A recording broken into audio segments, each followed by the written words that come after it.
বলছি শোনো না, এই নাও 30 টাকা। সামনে জগদ্ধাত্রী পুজো তো, আমি তোমার কাছে টাকা জমাবো। হ্যাঁ আচ্ছা 30 টাকা আছে, তোমার কাছে রেখে দাও। আচ্ছা ঠিক আছে। 30 টাকা আছে কিন্তু। আরে হ্যাঁ 30 টাকা। এই শোনো না, এই নাও 1000 টাকা। আজকে কিন্তু আমি তোমার 1000 টাকা দিলাম, মনে রেখো কিন্তু। আচ্ছা ঠিক করে রেখে দাও তাহলে তোমার কাছে।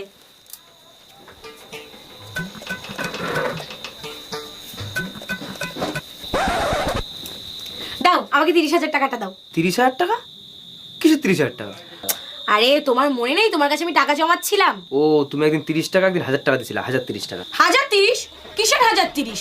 তুমি কি কোনো হিসাব টিসাব জানো না নাকি? এই মাথায় তোমার কোন অফিসে চাকরি দিছে? হ্যাঁ দাও আমার 30,000 টাকা দাও। আরে বাবা 30 টাকা আর 1000 টাকা। হ্যাঁ 30,000 টাকা দাও, আমার টাকাটা দাও। শোনো, এসব অঙ্ক টঙ্ক আমার শিখাতে আসবে না, ঠিক আছে?